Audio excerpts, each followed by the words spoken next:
This is my new Lilac Lines acrylic ruler. It is a redesign of one of my older rulers, Lavender Lines 2, where I've kept the inside curve and the straight line the same, but I've decided to reduce the arch on one side and create this really cool S-curve, continuous curve assistant on the other side. To make this to be a much more useful block ruler. So I'd like to demonstrate how this makes a perfect S-curve on both 3, 2.5, and 2-inch squares, and show you how to use that. You'll notice it has 2 lines on the end as well as a pair of arrows. So this represents making perfect repeated lines at the 2.5, the 3, and these 2 little arrows will assist with the 2-inch. Let's start with the 3. That seems the easiest. All we need to do is have our needle ready to go in the corner of our 3-inch block, line up the line directly against our seam, or in this case marked grid line, and sew perfectly into the first corner. And you can see it drips perfectly into place. Let's do that a couple times.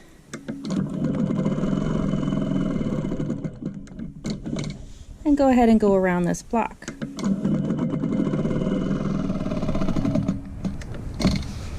Same when we go up the other side.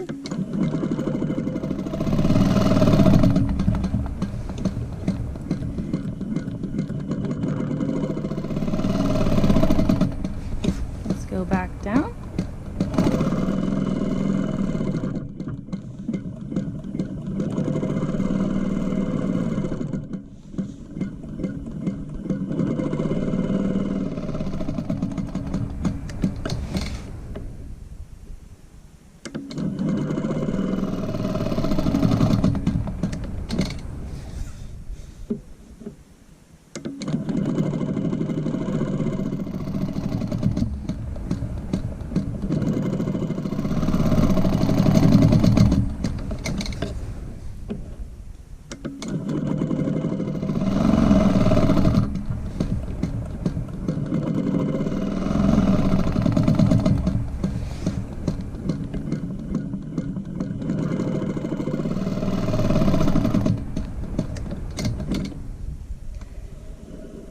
Now, as you can see, a perfect S-curve, continuous curve variation, which is amazing. We can also do this on the 2.5 and the 3-inch side, so let's go ahead and try that now.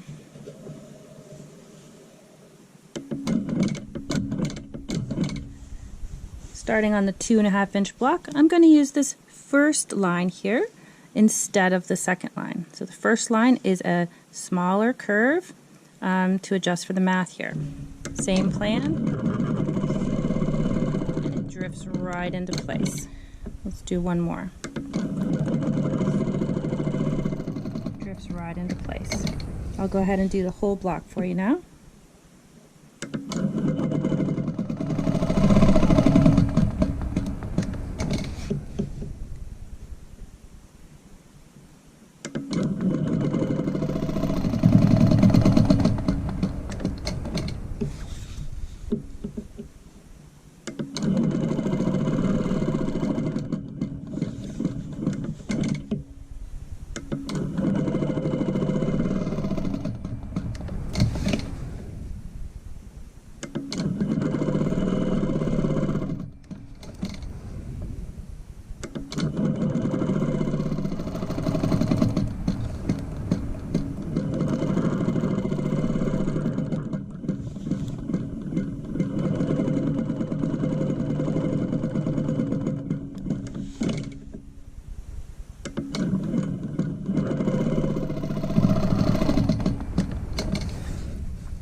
And now you can see that it makes the perfect swooping S-curve, easily repeatable with excellent math. Let's go ahead and do a smaller block, which requires the use of these 2 arrows. This is a 2-inch block. Now with the 2-inch block, what we do is we place this arrow on the, let's do it here where we can actually see the line, that'll be easier. So to show you how to do a 2-inch block, we're going to use these 2 arrows. In order to do this, what we do is we line up the arrow on the seam intersection here and here, and we simply touch this line, this midpoint line, to our extra seam, and this allows us to be perfect. Of course, you can eyeball it and that would work out just fine, but if you really want perfect accuracy, you have 3 points of alignment touching the line to give you perfect accuracy. There we have one. Let's line it up this way.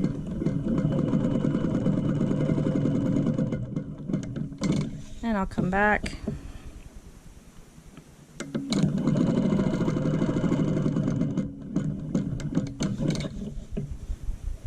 We'll do it again this down.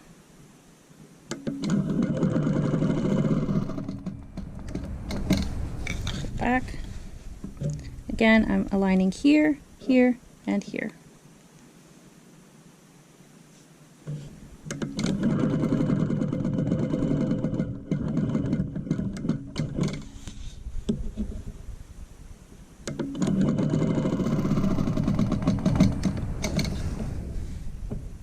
Three points of alignment if you want perfect repetition.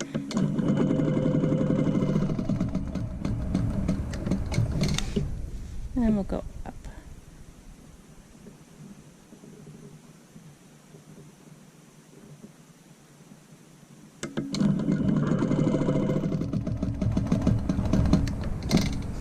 So as you can see, perfect alignment.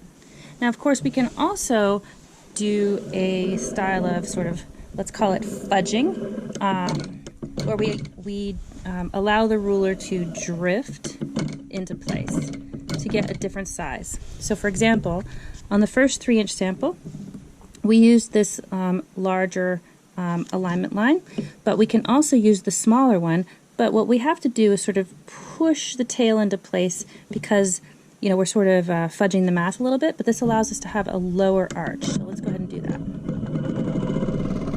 So I'm pushing the tail just a little bit to make sure that the arch comes into the point here. We'll do one more.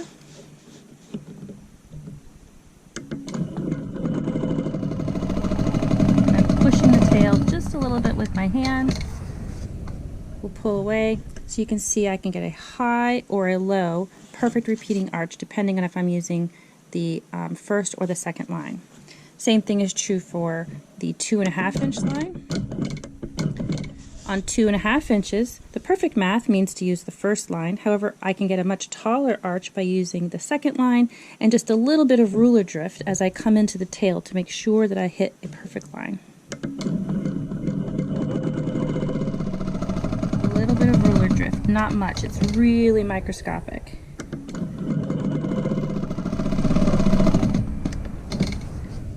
So as you can see at the 2.5-inch width, I can do a low or a high arch with perfect repetition. Now these are both shapes that freehand quilters really enjoy doing freehand, but there's always variability. So for those of you who really like to have that perfect repetition and don't want to use a computer, this is going to be an excellent tool for you. Now if you're comfortable with this idea of drifting the ruler just a little bit, you can actually use that first line again on the 2-inch side to create a higher swoop, which works out great. It just requires a tiny bit of drift to get the needle to fall exactly in the corner. So let's just show you that. Tiny amount of drift adjustment.